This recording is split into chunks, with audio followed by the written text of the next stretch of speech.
Olá, sou o Chris Burns, bem-vindos a The Network, onde nos ligamos a um painel de peritos para irmos ao centro do tema em discussão. Eles têm no máximo 25 segundos para responder. Vamos ver o tema.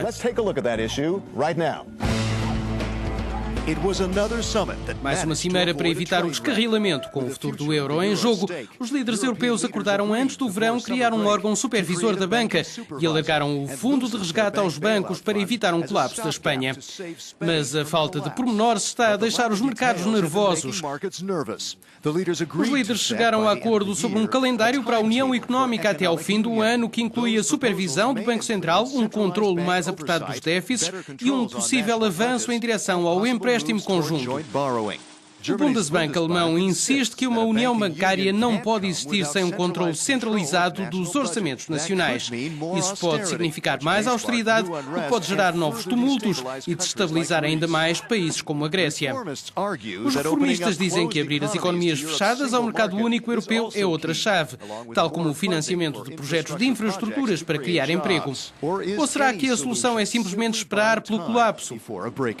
Nesta edição de The Network, temos aqui no Parlamento Europeu, em Bruxelas, Guy Verhofstadt, antigo primeiro-ministro belga, chefe do grupo dos liberais e democratas, que diz que a contagem está a chegar ao fim no que toca a uma solução permanente para a crise da dívida. Também aqui no Parlamento, Sonny Kapoor, diretor do grupo de reflexão Redefine, num blog escreveu há pouco tempo que há uma concentração de poderes sem precedentes no Banco Central Europeu. E no estúdio da Euronews em Bruxelas temos André Sapir, professor de Economia na Universidade Livre de Bruxelas. Diz que se a União Bancária não for criada rapidamente, a viabilidade da União Monetária Europeia corre um sério risco. Começo com uma questão para todos. Primeiro, Gui, pensa que os 27 Estados-membros, ou pelo menos os da Eurozona, podem abdicar de uma parte da soberania em favor de uma autoridade bancária central? Penso que essa é a única solução, desistir de parte da soberania e transferi-la não só para o Banco Central Europeu, mas sobretudo para a Comissão Europeia, estabelecendo também um mercado obrigacionista comum com uma mutualização parcial da dívida. Sem isso, não penso que possamos encontrar uma solução para esta crise.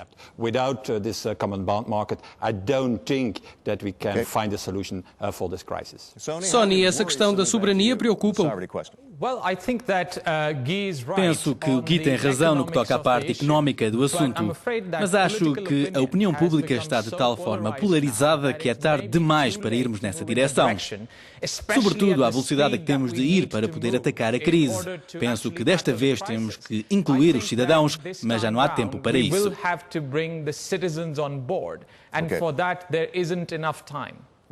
Isso pode ser preocupante. André Sapir, o que pensa? Vamos falhar? André Sapir, what do you think? Is it a dead letter? Are we going to fail at this? Penso que a União Bancária é um bom projeto concreto no que toca à transferência de soberania. Já no que toca às matérias fiscais mais alargadas, incluindo as Eurobonds, penso que vai ser muito mais complicado. É também por isso que defendo a União Bancária.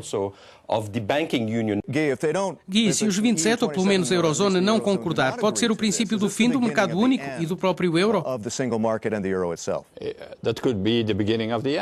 Pode ser o princípio do fim, mas para responder a André Sapir, estou muito a favor da União Bancária, mas penso que essa não é a única solução. Mesmo com uma União Bancária, continuamos a estar confrontados com as taxas de juro altas em países como a Espanha e a Itália. Só uma mutualização parcial da dívida é que pode ser uma solução para isso. Não é possível haver 17 mercados obrigacionistas diferentes numa união monetária. Isso vai quebrar o ciclo vicioso de que os chefes de Estado e Governo falavam na Cimeira em junho? E quanto ao prazo até ao fim do ano para encontrar um plano, é perigoso esperar até lá? Penso que o objetivo do fim deste ano já se tornou no fim do ano que vem.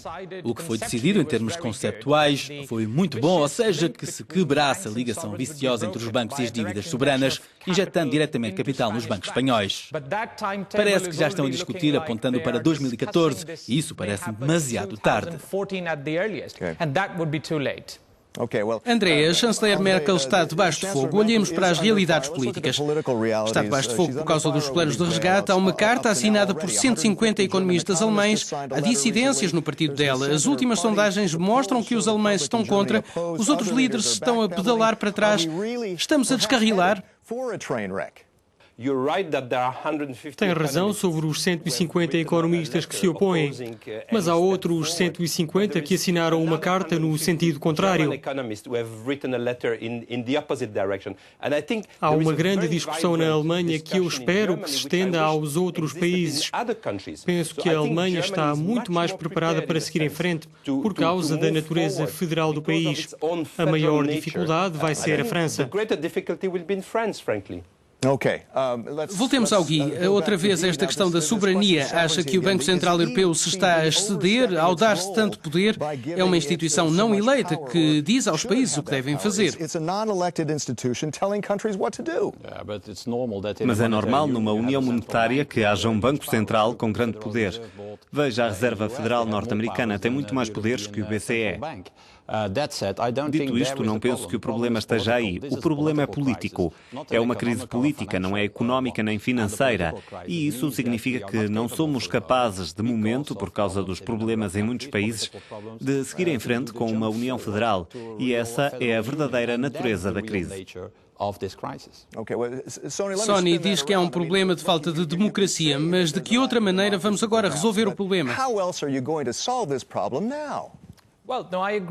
Concordo que a única instituição que tem sido eficiente nesta crise tem sido o BCE.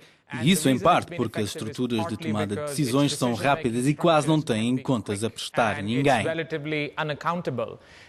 Isso levanta algumas questões fundamentais sobre como funciona, no século XXI, o sistema financeiro transfronteiriço. Será possível reconciliar a democracia e a transparência com o sistema financeiro que desenvolvemos? Receio que não. André, o que pensa? Penso que a legitimidade política é extremamente importante e não devemos dar mais passos na transferência de soberania sem transparência democrática.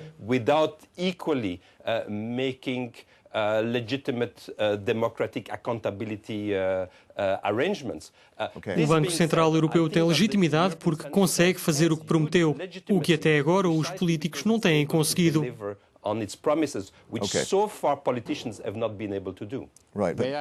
Posso intervir?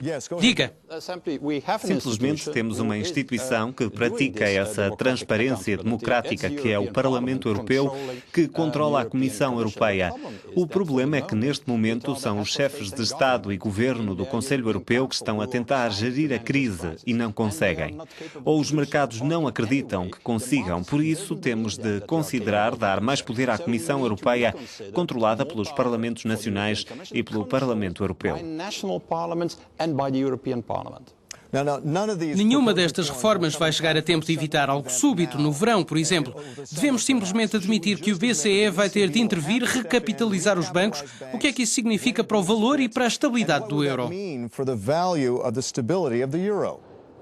André. Pode funcionar como um emprestador de último recurso para os governos. Ou seja, pode entrar no mercado obrigacionista e fazer com que a Espanha não tenha de pagar uma taxa de 7% e a Itália 6%. Pode pôr uma tampa nas taxas de juros, se for preciso. Sony, o euro está em perigo. O euro está a passar por uma crise existencial, mas o André tem razão ao dizer que o BCE pode decidir intervir e colocar um teto nos juros das dívidas soberanas, como sugerimos no ano passado, digamos 5%. Com isso ganharíamos tempo, o que permitiria as reformas políticas de que o Gui falava, porque isso demora tempo.